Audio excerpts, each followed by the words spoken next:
75 black-hooded parakeets in Pinecraft. I just got back from Illinois.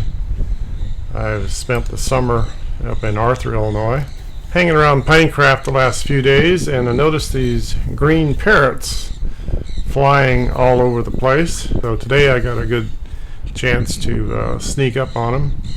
Yesterday I've got a red vehicle and I pulled up close to them, and as soon as they got close they flew off. So today I took the golf cart and just sneaked up to them real close and real slow, and they were busy feeding in the backyard of one of the residents of Pinecraft here in Sarasota, Florida.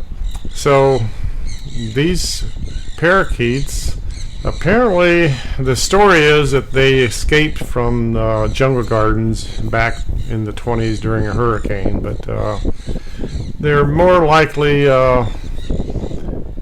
have been pets and they have escaped. Now they're in the wild. I've checked out on the encyclopedia, on Wikipedia, to see what kind these are. They're very pretty. They have a green body with a black head and a black beak. I'll just read here what it says on they're called the Nande parakeet, also known as a black-hooded parakeet or Nande conure, and they're medium, small, mostly green, neotropical parrot.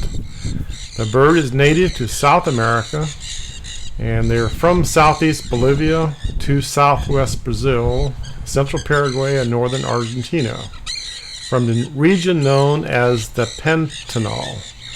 Caged birds have been released in some areas, and the birds have established self-sustaining populations in Los Angeles, California, San Antonio, Texas, and several areas of Florida, including St. Petersburg, Broward County, and Miami-Dade County. And also, we know now, in Sarasota County. Another self-sustaining population exists for several decades in Israel near the city of Padres-Hana.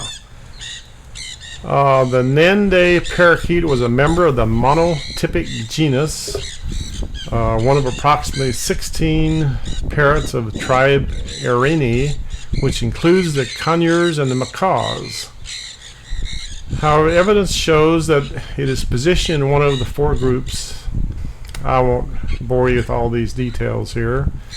The description of the parakeet is that they weigh 140 grams. They're 32 to 37 centimeters in length, mostly green in color. Its most distinguishing characteristic for which it is named is its black facial mask and beak. It also shows black trailing flight feathers on its wings, has a long tail edge at the end in blue. The upper chest is bluish green and the lower chest is a paler green. Feathers covering the thighs are red. I notice if you look at their feet, you can see some red. They're right above the feet there.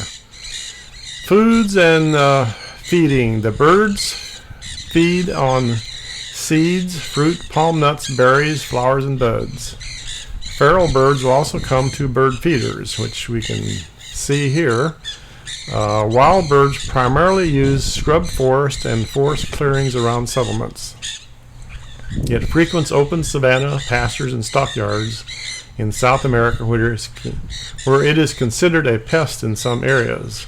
Nande parakeets usually find holes in trees to nest in. It lays 3 to 4 eggs. After raising its young, all birds will form rather large communal roosts until the next breeding season. In captivity, they make wonderful pets if cared for and socialized properly. They all have distinct personalities and appreciate toys. They require a cage or enclosure that is a minimum of 24 by 24 by 30 inches, as they are inclined to climb, flap their wings, and have long tail feathers. They also like to be outside their cage at least 6 hours a day. While they will accept most parrot seed mixes, seed-only diets are nutritionally inadequate and reduce their lifespan considerably. Pellet-based diets with fruits and vegetables offered daily are much preferable. These birds are extremely intelligent and skilled escape artists. Some of them will talk, others will not, depending on their personality. They are noted for having very loud call and are not suited for apartments. In Sarasota, they have started pecking away at the exterior of some of the newer condominiums. A lot of times they build these condominiums with stucco over styrofoam, and these parrots have figured out that if they peck through that thin layer of concrete, they can get into that styrofoam and make a nest in there. They are quite noisy and considered a pest by some people. Hope you enjoy this little video. You can notice they are hanging upside down on the telephone wire. They're just having a great time. If you get a chance, if you come around Pinecraft, you'll probably see them. And if you don't see them, you'll sure hear them, because they sure are noisy. Thanks for watching. I'll be doing some more videos. Check out my channel. I've got almost 500 videos on my channel, and I have a lot of Pinecraft videos and also horse farming videos, farming in Illinois, videos of interest, the Amish area. Thanks for watching, and we'll talk to you later.